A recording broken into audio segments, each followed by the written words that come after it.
Hello friends, Nils here and welcome to a video regarding arcane mages in the patch 9.1. More specifically, Kyrian Arcane, as the differences in playstyle between Kyrian and Venthyr are significant. So for this guide, we're going to be covering Kyrian Arcane Mage, how it functions and how it works. So I just want to point out some stuff right before the video starts. In the last 10 days or so, a lot of mages have switched over to Kyrian and Arcane more specifically. I just want to point out, after thorough testing and looking at the fights in the raid, Frost is gonna do more damage than Arcane. Thing is, why most top-end guilds and the mages respectively switch over to Kyrian Arcane is because basically Arcane has, if not the strongest, one of the strongest single target bursts in the game, on-demand bursts, as well as paired with Shadow Priest, I guess. Shadow Priest is also very high up there, which is very valuable for progression.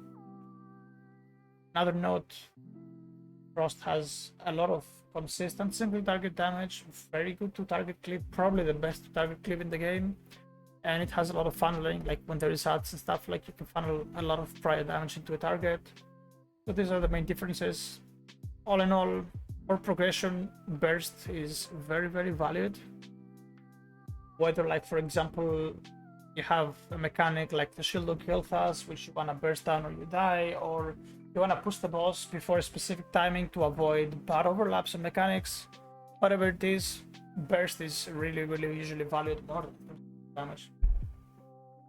So on that note, I would like to say, if your guild is not pushing the ranks, if you're not on a very competitive guild, I would just say go Venthyr, go Frost, as a lot of people tend to not like to play Arcane. They just go because they see the top people do it. So that is just my opinion. Moving on. So how does Kyrian Arcane Mage works? Basically, our whole playstyle is based around building up very big arcane barrages and releasing them, followed by a big touch of the Magi's. So what does that mean? Like, the playstyle is much different than what people expect. It's nothing like the old playstyle where you would basically pop your cooldowns, burn all of your mana by spamming arcane blasts into barrage, and have the conserve fates where you build up to 4 stacks your barrage up until your cooldowns are up, and then you do the same thing. That is the old way of playing Arcane Mage. So right now, the goal is basically to use all of our damage modifiers to build up very big barrages. So basically the way this spec works is this.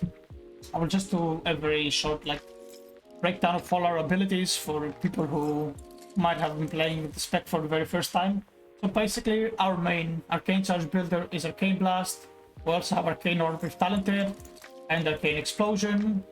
We have our Arcane Missiles, which are buffed by Clear Casting with Talented Amplification. We'll talk about it later. And then you would have the Arcane Charge Suspender, which is your Arcane Barrage.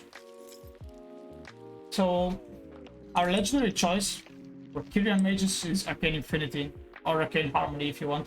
Basically, each time you cast Arcane Missiles, you increase the damage of your next Arcane Barrage by 8%, which stacks up to 18 times.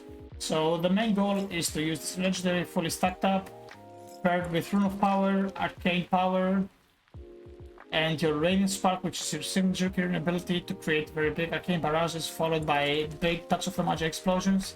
Touch of the Magi is basically like a debuff that you apply to the target for 8 seconds, which accumulates 34% of all the damage that you do within these 8 seconds, and it explodes.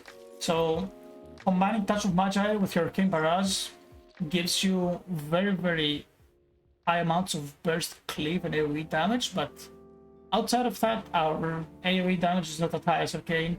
Frost has very good AoE damage, which is also funneling into single target, but that's it for Arcane. So let's jump over to Radiant Spark, our signature Kyrian ability. So basically, Radiant Spark is a 30-second cooldown ability which applies a dot on the target, and for the next 4 spell casts, every time you cast a spell on the target, it's gonna increase its damage taken for the next spell by 17%, which is stackable. So it's 17% into 34%, etc. So our goal is to basically fully stack our Radiant Spark, as well as having all of our damage amplifiers, and do some very big Arcane Barrages. So in terms of talent choices, in the first row we're going to use Amplification. While clear casting, your Arcane Missiles fight 2 additional missiles. Second choice is Shimmer. Slipstream could also be a potential choice. However, I personally think that a Slipstream is more of a Venthyr Mage talent rather than Kyrian Arcane. On the third row, we're going to be using Proof of Power into Resonance. That's the main difference between Venthyr and Kyrian. Venthyr plays Arcane Echo, but we'll talk about that later. Chrono Shift, Arcane Orb, and Overpower to further amplify our Arcane Power damage bonus. In terms of Soulbinds, we're going to be running Pelagos. Pelagos gives us on a 1 minute cooldown every time we cast Radiant Spark 350 mastery, which can be extended by 3 to 6, maybe 9 seconds sometimes. In terms of conduits, we're going to be using Magi's Brand, which increases our Touch of the Magi damage by 9.6%, and Eye of the Ascended, which amplifies the damage boost of Radiant Spark by an additional 7.5%. In terms of gear, basically there is not much to say here. I consider baseline that's like bare minimum baseline of 26% mastery, and you would like to go into Verse and Crit at the same time. Haste is your weakest stat and you should try not go for it. It's not a bad stat, but you try to avoid it as much as possible. Try to keep it on the bare minimum. I have 11% right now, as you can see, which is maybe a little bit too high, but it is fine. So I'm just going to pull up a video with my rotation to show you guys how the rotation should be played. So basically, it's going to be slow down, and I'm going to try to talk through as I'm doing it. So basically, the first thing that you do on pull is you're just going to spam your arcane missiles, and you are going to get your legendary stacks to 18 as fast as possible. You can see I'm just casting here. I get a clear cast. So I'm just going to dump my missiles. So the moment you have 18 stacks, you're going to cast your Kyrian ability, which is Radiant Spark, followed by your Soul Letting Ruby Trinket, or you can even Trinket before that. You're going to cast Touch of Magi, and then this is where you pop basically your Arcane Power. And now what you're going to be doing is you're going to be spawning 5 Arcane Barrages, followed by 5 Arcane Blasts, followed by an Arcane Barrage. So as you can see here, second Arcane Blast, third Arcane Blast, fourth Arcane Blast. So I'm just going to pause right here real quick. So you see, we have casted successfully 4 Arcane Blasts, which means that now our Radiant Spark is on 4 stacks. So the next ability is basically gonna be amplified on the maximum effect from our Radiant Spark. So what you want to be doing is you want to cast Arcane Blast and like release your Arcane Barrage the second the blast is finished. That way, both of your spells are amplified from the 4 stacks of your Radiant Spark. As you can see, Blast is gonna go off at the same time, and I'm gonna cast Arcane Barrage. My Arcane Barrage crits. It's a 79k crit right here, Barrage, followed by an Arcane Orb into Presence of Mind Arcane Blast. As you can see, Arcane Blast, Touch of Magi explodes for 68k, another Arcane Blast, and now I'm just gonna spam my missiles real quick. I'm trying to get my stacks back before my Arcane Power expires. I'm at 4 Arcane Charges. I'm getting my stacks up, 3 seconds of my Arcane Power. I'm gonna recast my rune. I'm gonna get the last 2 stacks of my Arcane Harmony, and I'm gonna release a barrage here, which crits for 43k. That is basically your damaging cooldowns. After that, we're just basically spamming Arcane Missiles. We're building 18 stacks of Arcane Harmony into 4 stacks of Arcane for Arcane Charges, releasing. And that's how the spec functions pretty much. As you can see, I'm just spamming Arcane Missiles here. Spamming Arcane Blast to top our Arcane Charges up to 4. So this is where your initial Arcane Spark, Radiant Spark comes off cooldown. As you can see here, I'm just gonna hold my damage for a bit. I'm not gonna release my barrage. So Radiant Spark comes off cooldown. We're gonna be pressing Radiant Spark now. Radiant Spark into 5 Arcane Blasts following Arcane Barrage, like we said earlier. That is basically standard. You wanna be casting Arcane Barrages, and on the very last one right here, on the 4 stacks of your Spark, you wanna be casting Arcane Barrage followed by Arcane Blast followed by an Arcane Barrage. So as you can see here right now, our Radiant Spark is on 21 seconds cooldown. Our Pelagos Soulbind trade is on 20 seconds, and our rune is on 20 seconds. So that's gonna be, we're 40 seconds into the combat ever since we popped our cooldowns, which means that on exactly 1 minute, we're gonna have what it's called a mini burn, which I will explain in a second. As you can see, I'm getting 80 stacks. I'm casting my Arcane Orb. I'm gonna cast my Evocation because my mana is pretty low right here. followed by 2 Arcane Blasts into an Arcane Barrage right here. So that's the first Arcane Blast. More than 3 charges now. 1 more Arcane Blast. Releasing that, and now we're just gonna be going back up to 18 stacks of Arcane Harmony by spamming Arcane Missiles. And this is like where we're at this point, we're 1 minute into the fight, where our first mini burn happens. So what is a mini burn? A mini burn is basically aligning your Rune of Power, your Radiant Spark, and your Touch of the Magi together without your Arcane Power. That is the big burn, if you want to call it like that. So as you can see, Rune of Power, Radiant Spark, our Pelagos Soulbind trait procs, Touch of the Magi, so 1 Arcane Blast, 1 stack of the Spark, 2 Arcane Blasts, 2 stacks of the Spark, 3 Arcane Blasts, 3 stacks of the Spark, 4 Blast, this is where we have the 4 stacks, so we're gonna blast into a barrage. As you can see, nothing crits, unlucky. We're gonna Arcane Orb, and then we're just going back up to Arcane Missile spam. And that's basically all there is to Arcane right now.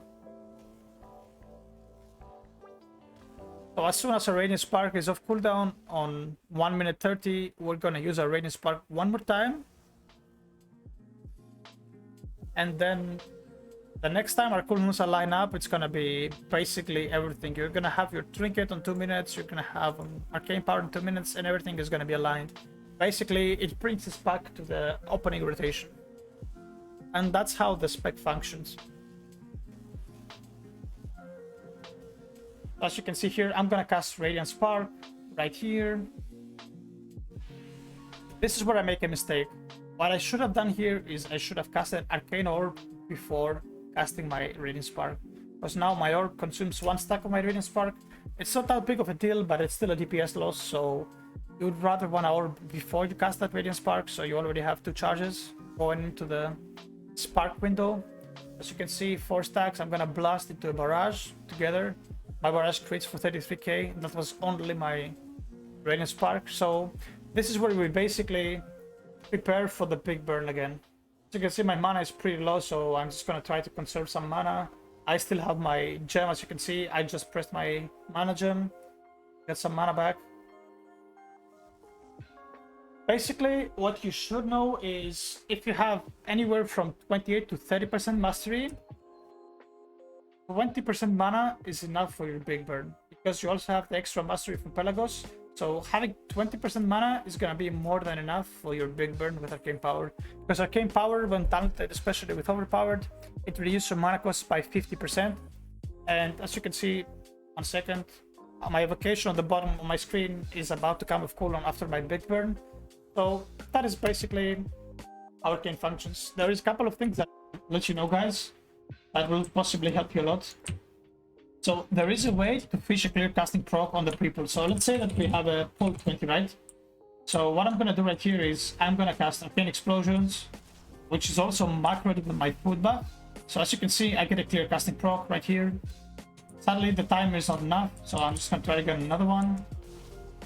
5, 4, 3, 2. We're unlucky on this pull, we didn't get one, but I'll show you the macro real quick. So basically, there is a macro that casts Arcane Explosion and it uses your Mage Food. That's how you fish for clear casting procs in the pre-pull. So let's just try it until we get a proc right here. We're kinda unlucky at this point. There we go. So you get a clear casting proc. Let's say that the pull time is like 5 or 3. On 3 seconds, you're gonna pre-cast an Arcane Blast and then you will go into your missiles. So as I said, if you have amplification, getting to 18 stacks with 1 clear casting is gonna be allowed by casting Arcane Missiles 3 times. We'll cast 2 normal missiles for 5 stacks each, and the amplified missiles are gonna give you 8 stacks of your legendary. So another thing that I want to mention, and it's very important, is your Touch of the Magi window. Touch of Magi lasts for 8 seconds. It's a very tight window to fit in your 5 Arcane Blasts and your Barrage. So this is why you see I'm starting here, but if you noticed, going back to my rotation video, I blinked into melee range before I decided to pop my cooldowns. Because what happens basically, if you're far away from your target, look at this, I'm gonna be like on an average like range. If you don't have any haste amplifiers like Bloodlust or your Troll Racial, if you play Troll, there is a chance that your barrage might be outside of your touch window.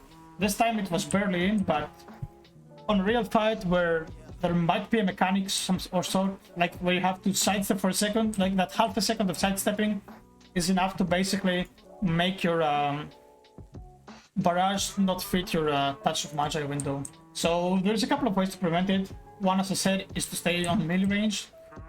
The other way, what you can do for that is, as you can see, I'm going to use my Radiant Spark.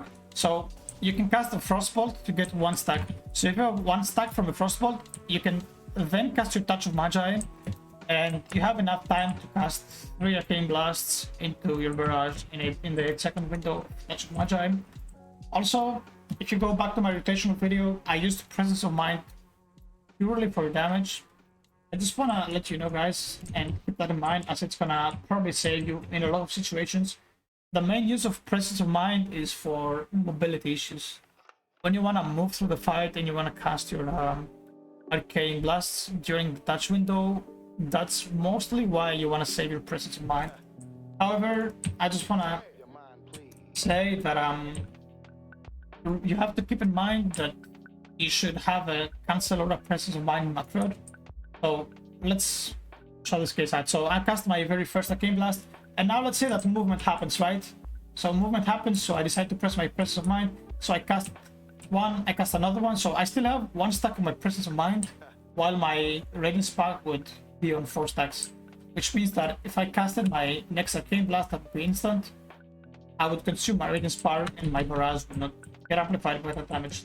So you kind of want to have cancel or a Presence of Mind macro, cancel your presence, so you can outcast that very last Arcane Blast, followed by an Arcane Barrage on maximum Radiant Sparks.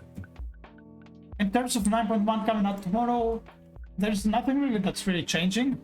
The only change that will happen is when we're gonna unlock our next potency conduit down here on the Soulbind tree, which will be Arcane Prodigy. Basically, Arcane Prodigy reduces our cooldown of Arcane Power by 0.48 seconds for each clear cast of the Arcane Missiles casted on the target. Which, what this basically means is that Arcane Power is no longer a 2-minute cooldown, it is a 1-minute 30 cooldown. Which, what does it do? How does it affect us in-game? So basically, the only difference is that you're gonna be missing out on 1 Radiant Spark. If you remember, going back to the rotation, our rotation was Big Burst into Radiant Spark, into Mini Burn with Rune, Radiant Spark Touch, into another Radiant Spark Dry, into your Big Burn from the cooldowns. So basically, how you would treat the game now and how you'd approach your rotation now would be, you press your Big Burst on opener, 45 seconds later, so you're not gonna cast Radiant Spark 30 seconds into the pool, right after it comes off cooldown. 45 seconds into the pool, you're gonna cast Rune of Power, Radiant Spark, Touch of Magi, and then again, you're not gonna cast your Radiant Spark at like 1 minute 15 seconds into the fight. You're gonna hold it for 130 seconds when Arcane Power is off cooldown, which would again align your Pelagos, Arcane Power, Rune of Power, Radiant Spark, Touch of Magi together. That is the only difference going into 9.1. So, what's up with Venthyr Mage? A lot of people have been recently asking me about Venthyr Arcane Mage. So, Venthyr has a vastly different playstyle than Kyrian. First of all, let's talk about the legendary secret with Venthyr. Actually, before we get into that, let's discuss how the Venthyr plays. So basically, Venthyr Mage relies on doing as much damage as possible in Touch of Magi by spamming clear casted Arcane Missiles. So, Mirrors of Torment, the Venthyr special ability, when it procs, it gives you clear casting stats. So you wanna kinda try to align clear casting stacks with your Touch of Magi and your mirrors going out at the same time to give you more stacks to just spam, while also being talented into Arcane Echo. So Arcane Echo is a talent that every time you deal direct damage to your target during Touch of Magi, it does an explosion that does like a relative amount of damage. So as you can see here, I'm just gonna use Touch and I'm just gonna spam my missiles. So as you can see, all these explosions go through, but when your missiles are amplified by clear cast, obviously the damage of Arcane Echo is gonna be even more. As you can see, my Arcane Echo did 11% of my damage here by spamming missiles, which could potentially be more, and it affects our Touch of Magi as well. That is the Venthyr playstyle basically. Your legendary of choice is Siphon Storm, which is, if you ask me, a very annoying legendary to play, as you need to cast Evocation on the pre-pull, which feels very awkward, if I'm being honest. And Temporal Warp is also a very good legendary for Venthyr mages, as you can use the second Bloodlust on your second, like, Bloodlust, I think is way more impactful in Venthyr Arcane than Kyrian Arcane Mage. It's gonna do a lot more to you. And basically, you play Arcane Prodigy as well on Venthyr, which means that you have cooldowns every 1 minute 30 seconds, which aligns perfectly with the Venthyr special ability. Mirrors have a 45-second cooldown, which is perfect for your Rune of Power and your Touch of Magi. So you have a big burn, you have a mini burn, and then you have a big burn again. If you play Temporal Warp, you're gonna last your second big burn, etc. It is a very good playstyle, and in case somebody's thinking of playing Venthyr, that is more on the casual side, I will just tell you this. So basically, if you play Venthyr, I'm not sure about it 100%, but I'm 99% sure you're gonna play Theater for the mastery buff, which means that your Nadia tree is empty. So you can put Frost Conduits there, countered energy by the way, job Blizzard. So if you're very flexible, because you can swap constantly from Venthyr, from Arcane to Frost, Arcane to Frost, so you can play both specs if you play Venthyr. The playstyle is different. I think the playstyle of Venthyr Mage is harder because you have to manage your mana a lot more, and you have to be a lot more careful than when you're playing Arcane. But I haven't tested it yet. I haven't tried it out. If any of you guys would like to see a guide on how Venthyr Mage plays out, more specifically Arcane Venthyr Mage, I could jump on a PTR, switch to Venthyr and test out some stuff and make a guide for you guys. So if you like that, make sure you drop a comment below, let me know, and I could do that. So I think that's pretty much about it regarding our guide for this video. I don't think I missed something. If I missed something, please let me know in the comments. I'm not the most experienced video maker. This is one of my very first videos right here, more so in terms of guides, speaking, etc. I hope you found this video helpful, and if there's any questions again, feel free to let me know in the comments. So thanks everybody for watching, and if there's anything else, again, I will be glad to answer any questions. But until next time, thanks for watching and peace out.